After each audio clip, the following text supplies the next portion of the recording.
Selamat sore Sobat Milenial BNN Kota Bandung. Jumpa lagi di acara Ngopi Sore bersama saya Muhammad Irfan. Sebentar lagi kita akan bergabung dengan narasumber kita yang insya Allah sudah ada di lokasi pengambilan gambar. Seorang tokoh yang sudah tidak asing lagi di dunia permusikan Indonesia, berprestasi internasional, beberapa karyanya bahkan mendapatkan penghargaan seperti Kawakami Prize di Jepang. Mungkin juga secara pribadi beliau banyak mendapat penghargaan yang tidak terhitung jumlahnya selaku seniman, akademisi, dan pecinta alam. Siapa tokoh kita kali ini akan kita ikuti setelah yang satu.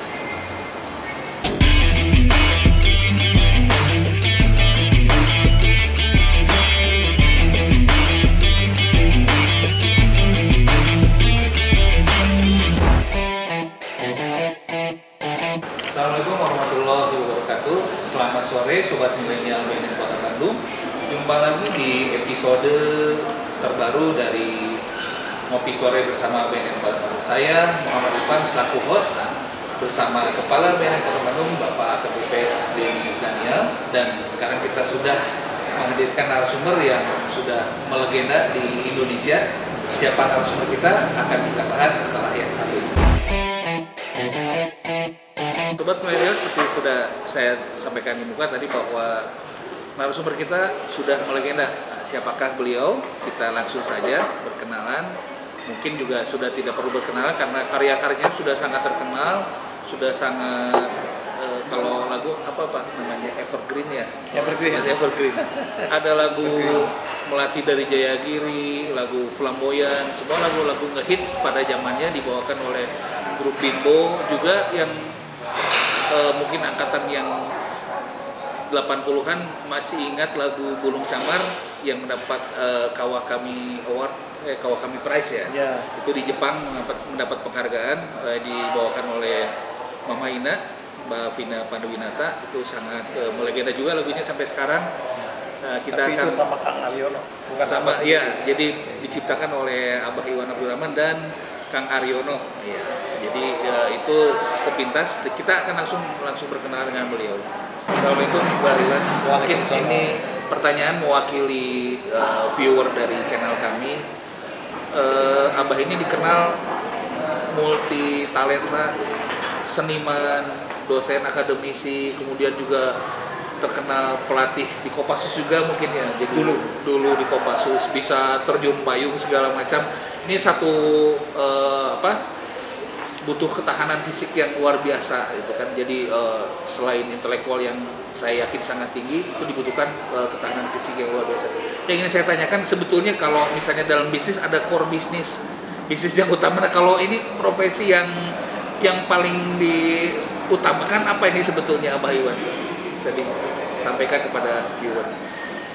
Ya agak sulit menjawab itu ya, tapi kalau ibarat teman saya dulu, pelatih saya di Wanadi mengatakan mana mah kudu bisa siga tukang rokok, cenah. Padahal rokok mungkin nggak baik ya, tapi maksudnya gimana? Ya lamun aya jelema butuh rokok Kansas, apa? Aya di Samsung aya, cenah. Ya gudang garam aya.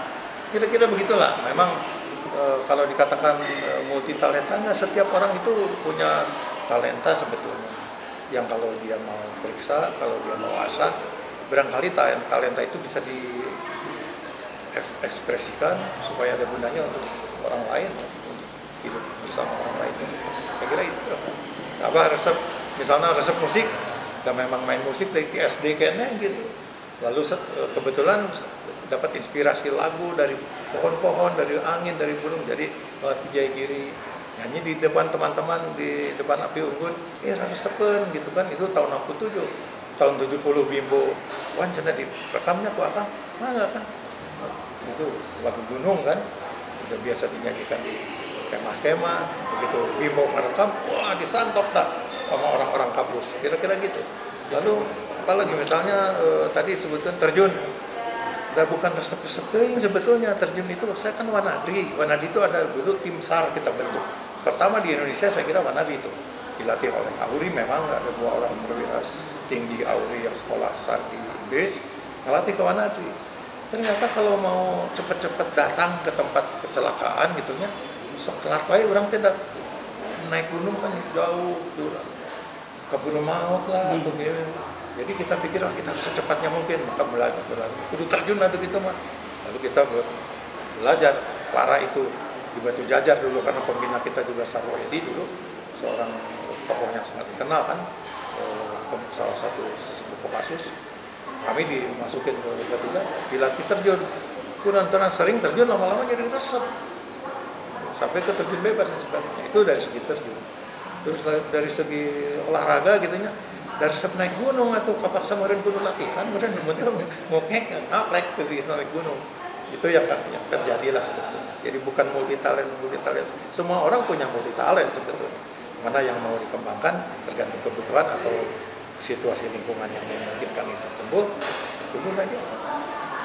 Sobat Milenial BNN Kota Bandung, seperti biasa di Ngopi Sore ini pembicaraan kita adalah seputar P4GN, pencegahan, pemberantasan, penyalahgunaan, peredaran gelap narkoba. Sudah hadir di sebelah saya Bapak Kepala BNN Kota Bandung, Bapak AKBP Denny Yusdaniel. Kita akan gali, mungkin ada yang ingin Bapak tanyakan Pak dari narasumber kita kali ini. Silakan. Baik, terima kasih. Pak Abah Iwan yang saya hormati, beliau adalah idola saya dan beliau adalah juga sosok orang tua, sesepuh, kemudian juga menginspirasi banyak orang dari kegiatan-kegiatan yang positif tentu saja. Dan kalau jargonnya BNN sekarang hidup 100%, sadar, sehat, produktif, bahagia, beliaulah sebetulnya sosok orang tua yang sampai saat ini mampu hidup 100%. Dan ini bisa menginspirasi bagi generasi muda hubungannya dengan tujuan daripada BNN, yaitu menghadirkan program P4GN di Kota Bandung untuk menuju Bandung bersih narkoba. Nah, P4GN sendiri adalah bagaimana mencegah, memberantas penyalahgunaan dan peredaran narkoba. Di wilayah pencegahan penyalahgunaan narkoba ada jargon yang namanya hidup 100%, sadar, sehat, produktif, dan bahagia. Untuk itu hadir Mbah Iwan menginspirasi banyak orang tentang bagaimana alam sebagai media pendidikan karakter anti narkoba. Nah, ini mohon Mbah Iwan barangkali menyampaikan bagaimana sih alam sebagai media pendidikan karakter anti narkoba bagi generasi milenial, salah satu upaya menuju Bandung bersih narkoba bisa menjadi langkah inovasi, langkah kolaborasi sebagai salah satu upaya inovasi sehingga mampu diterapkan dan kontribusi nyata terhadap program P4GN menuju Bandung bersinar. Terima kasih. Jadi hidup 100% ini semboyan yang sangat hebat gitu. Walaupun saya tidak berani menyandang hal itu kan. Saya langsung ke pertanyaan Pak Yus saja mengenai apa hubungannya berkegiatan di alam terbuka dengan kapasitas untuk meningkatkan daya tahan terhadap godaan atau terjerumus ke dalam kegiatan bernarkoba itu ya. Saya kira relevan. Kalau dalam pendapat saya, dalam pengalaman saya, kalau mengamati pengalaman teman-teman saya, kalau orang yang berkegiatan di alam terbuka secara 100%, dalam arti kata bukan manena profesional dan alam terbuka, bukan, tapi nyaanan. Yang saya maksudnya 100% itu sungguhan gitu, berkegiatan di alam terbuka seperti teman-teman di banyak-banyak pecinta alam gitu kan, atau di Wanasi sendiri juga. Tentu ada syarat-syarat tertentu untuk bisa langgeng berkegiatan dalam terbuka. Salah satu di antaranya adalah ya fisiknya harus bagus, mentalnya juga harus ada standar tertentu, jujur, berani, ulet, tabah gitu kan. Kemudian gembira, mampu sabar, mampu bergembira dalam kesulitan, di samping kegiatan fisik dan teknik dan sebagainya. Ya, kalau orang seperti itu reguler berkegiatan alam terbuka, pasti kan ada grade lah gitu, ada kualitas gitu.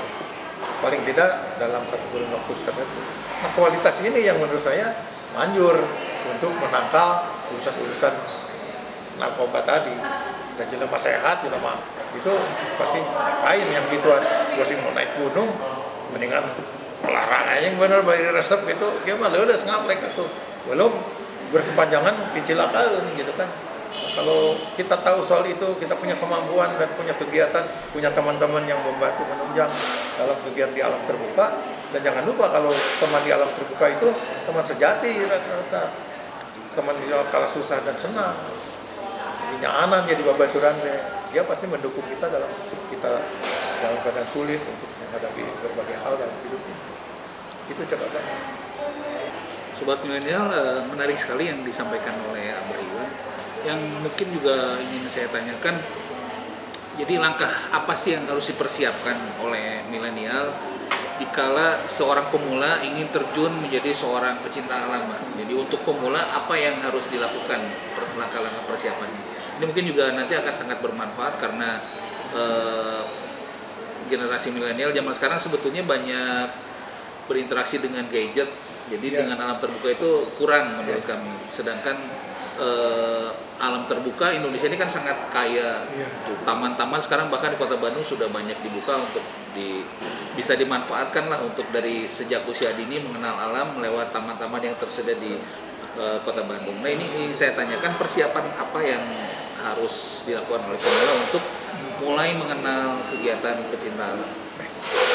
Nomor satu tentu saja saya agak membantah tuh, bahwa generasi sekarang kan gadget gitunya.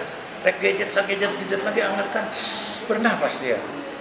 Anggar aja dia menghirup oksigen gitu. Dan nggak mungkin oksigen ini ada tanpa hijau-hijau pohon-pohonan ini, alam terbuka. Jadi rek semodern milenial apapun juga, rek segadget naonge, kita tidak mungkin terlepas dari alam terbuka itu. Apalagi kalau alam terbuka ini kita fokus pada pohon-pohon, tumbuh-tumbuhan. Pohon-pohon namun hiji mah tangkal di napot. Kalau banyak jadinya hutan, alam terbuka disebutnya outdoor. Itu satu.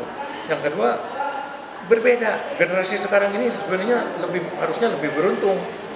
Kalau generasi Abah dulu untuk bisa berkegiatan di alam terbuka secara aman gitu kan, menyenangkan itu harus belajar abring-abringan dengan orang lain, butuh orang lain.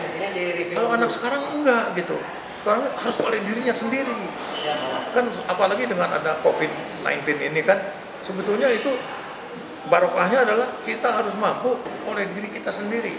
Walaupun kita butuh teman gitu untuk support, teman ini bisa virtual, dan kalau pernah virtual jadi leles orang tebak-tebak ya salah tuh.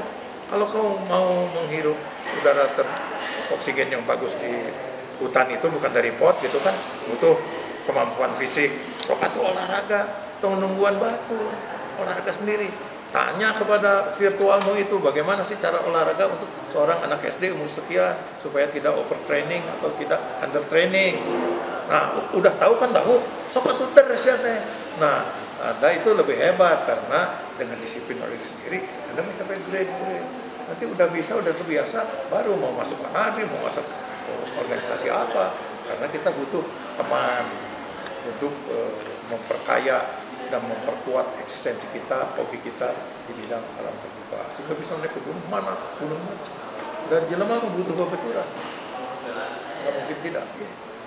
Sobat milenial, yang terpenting adalah cerdasan seseorang untuk bisa memilah-milah mana waktu untuk bermain gadget, mana waktu untuk berinteraksi dengan alam. Sangat rugi seseorang yang dikaruniai fisik tidak diolah, tidak dilatih, tidak di-training dengan baik untuk bisa mengenal alam sekitar. Alam yang ada di lingkungan di mana kita hidup. Kita mengenal alam berarti kita mengenal pencipta kita. Untuk itu kita harus senantiasa bersyukur bahwa kita selalu dilindungi oleh Allah Subhanahu wa Ta'ala dan negara kita diberikan berkat sebagai negara kepulauan yang mempunyai hutan yang sangat luas. Begitu mungkin ada beberapa hal yang disampaikan oleh Kepala BNN Kota Bandung terkait program kedepannya Pak. Apakah dari BNN ada program yang akan melibatkan generasi milenial yang melibatkan kegiatan di alam terbuka? Baik, terima kasih. Tentu saja dalam upaya P4GN Kota Bandung untuk menuju Bandung Bersinar, diperlukan upaya inovasi P4GN, diperlukan upaya kolaborasi. Nah, ide-ide inovasi ini muncul dari berbagai pihak, termasuk dari seperti kita, Iwan, menginspirasi kita semua bahwa, terutama BNN, bahwa upaya pendidikan karakter anti narkoba bisa dikolaborasikan dengan alam sebagai media pendidikan karakter anti narkoba. Tentu saja ini bukan hanya wacana, namun nanti ke depan akan kita coba bagaimana kolaborasi dengan penggiat alam, kemudian BNN dalam hubungannya dengan program P4GN, dengan sasarannya adalah generasi muda, agar mereka ketika memasuki program inovasi ini menghasilkan pemuda-pemudi yang mampu mempunyai kualitas, mempunyai ketahanan diri, tentu saja anti narkoba, dan mampu kualitasnya bersaing di kehidupan zaman sekarang ini, dan menuju kepada masa depan bangsa Indonesia yang penuh tantangan. Dan bonus demografi tentu saja harus didukung dengan upaya-upaya inovasi, menyiapkan generasi penerus harapan bangsa ini agar berkualitas dengan program P4GN yang tujuannya adalah bagaimana menciptakan generasi milenial anti narkoba yang bersih narkoba, bukan hanya wacana tapi harus dilakukan dengan upaya inovasi dan kolaborasi dari berbagai pihak. Seperti itu. Sobat milenial, dengan mengenal alam ternyata bisa tercipta karya-karya monumental yang terkenal, bahkan Abah Iwan ini bisa pentas sampai di mancanegara, sudah terkenal sampai mancanegara. Jadi banyak hal yang bisa dilakukan oleh sobat-sobat milenial. Kita bisa mengambil contoh apa yang disampaikan oleh Abah Iwan ini, karena dulu juga waktu remaja yang saya tahu Abah termasuk remaja berprestasi ya, termasuk mendapat penghargaan seperti itu Pak, remaja berprestasi bersama Wanadri, Mapala yang itu Pak. Iya. Itu saya pernah baca referensinya. Mungkin banyak yang hal bisa yang digali oleh sobat milenial. Ini saya tanyakan juga, mungkin ini terakhir pertanyaan dari saya, bagaimana perspektif Abah mengenai kecintaan terhadap alam ini, pecinta alam ini sebenarnya seperti apa sudut pandang yang seharusnya gitu seseorang milenial memandang kegiatan di alam terbuka ini seperti apakah ini merupakan ini mah berat, ini mah harus orang militer, harus pramuka, harus apa gitu, apakah yang biasa-biasa aja pun bisa beraktivitas seperti itu? Jadi memang ada sesuatu yang harus kita angkat gitu kan. Selama ini kan kalau alam terbuka, wah buas gitunya, buas kuat gitu, cinta alam gitu. Sebenarnya enggak. Kita ini memang hidup bersama alam. Siapapun juga hidup bersama alam gitu. Jadi yang salahnya kita suka menaruh standar orang lain untuk kita jadikan standar kita. Gue standar tentara jadi misalnya orangnya ribu atau standar Wanadri, standar orang awam gitu ribu. Padahal kita semua punya standar masing-masing yang harus kita syukuri, kita kembangkan. Nah, tapi hidup bersama alam, dan hidup bersama alam itu memang harus sehat, fisik kita harus dibina. Tapi ngebinanya nggak usah, si Abah ke gunung kudu segak itu, nggak usah. Setiap orang punya standar masing-masing. Yang perlu adalah semuanya harus mengolah apa yang diberikan Tuhan kepada fisik kita supaya sehat, segar. Jadi waktu bergaul dengan alam, kita ini menikmatinya 100%. Itu. Nah, itulah kebahagiaan. Kalau dalam kebahagiaan ini karena sehat masing-masing dengan standarnya, kemudian daya tangkal dia terhadap masalah-masalah kehidupan meningkat, ya wajar gitu. Kudu. Jadi kenapa kita mempersoalkan persoalan hidup, begitu narkotik dan sebagainya? Itu mah berikutnya kalau menurut saya. Tapi benar kata Pak Yus tadi bahwa kualitas hidup kita dulu ditingkatkan aja dengan melalui berkegiatan terbuka, olahraga. Naonnya masing-masing beda-beda tuh. Nah, dengan demikian kita gembira dalam hidup ini, kita sehat. Orang yang gembira dan sehat dan bersyukur, daya tangkalnya terhadap berbagai masalah, termasuk narkotik, itu lebih tinggi. Apalagi karena kita hidup bersama di alam terbuka, teman itu mendukung. Tidak ada satupun orang yang tidak butuh teman. Masalahnya kita ini dibutuhkan oleh orang lain. Gitu. Ini juga yang harus kita sadari sehingga kita punya kebanggaan budak teh dibutuhkan terus eta sekarunya budak eta digoda pun narkotik gering, apa yang bisa kita bantu. Nah, bantunya itu menjadi energi, baru ingin aja jadi energi, dia merasa berharga, merasa punya teman, insya Allah lebih kuat menahan godaan narkotik dan problem-problem dalam kehidupan yang lain. Berbahagialah kita orang Indonesia sudah punya tradisi persaudaraan yang tidak membeda-bedakan golongan, agama, ras, dan sebagainya. Itu karunia yang kita muliakan menjelang 17 Agustus sekalian ya. Ini karunia Tuhan. Kalau kita syukuri, caranya mensyukuri ya ini kita tumbuhkan diri masing-masing sesuai dengan standarnya sendiri-sendiri. Jangan mengejar standar orang, tapi mengejar standar diri yang terbaik dari dirinya. Kalau dalam istilah di gunung, Pak Yus kita bicara di gunung kan, jadilah dirimu sebaik-baik dari dirimu. Sobat Milenial BNN Kota Bandung, sesuai tagline kita, ngopi sore bersama BNN, saya akan mempersilakan dulu narasumber kita untuk menikmati kopi yang sudah disediakan.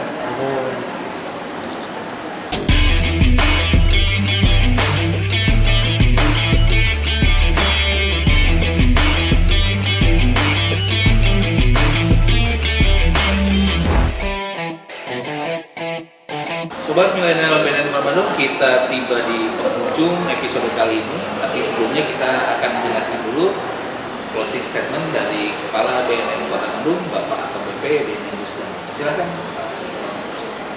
Sahabat Milenial Kota Bandung, dengan kehadiran idola kita semua, Mbak Iwan, kemudian sesepuh kita, bahwa hidup 100% sehat, sadar, produktif, bahagia harus kita perjuangkan dengan terus-menerus sehingga kita mempunyai ketahanan diri,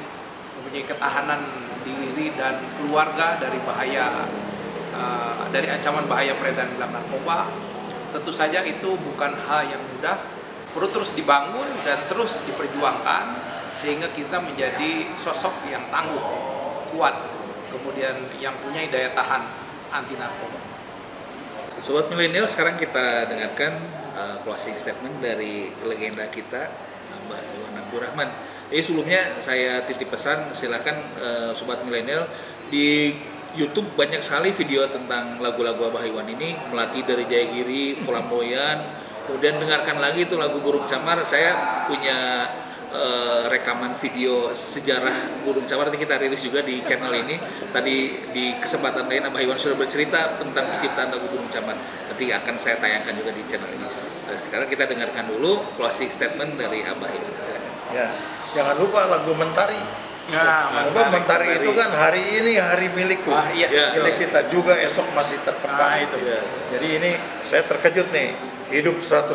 Aduh, rewas banget. Tapi asa di hatean. Jadi memang hari istilah kami mah nyanan gitu ya. Di sini sadar, sehat, produktif dan bahagia. Nyanan, bersyukur. Itulah 100%. Qanaah gitu. Itu 100%. Dan Mentari, hari ini hari milik kita dan esok masih terbentang, dan Mentari akan tetap bernyala di sini di dalam hatiku. Sobat Milenial BNN Kota Bandung, setiap orang mempunyai talenta, hanya saja banyak yang sudah terasa, ada yang masih dalam posisi tertidur, belum dibangunkan. Jadi setiap orang harus memiliki karakter, tidak mesti diatur oleh orang lain. Jadilah diri sendiri, berprestasi sesuai kemampuan.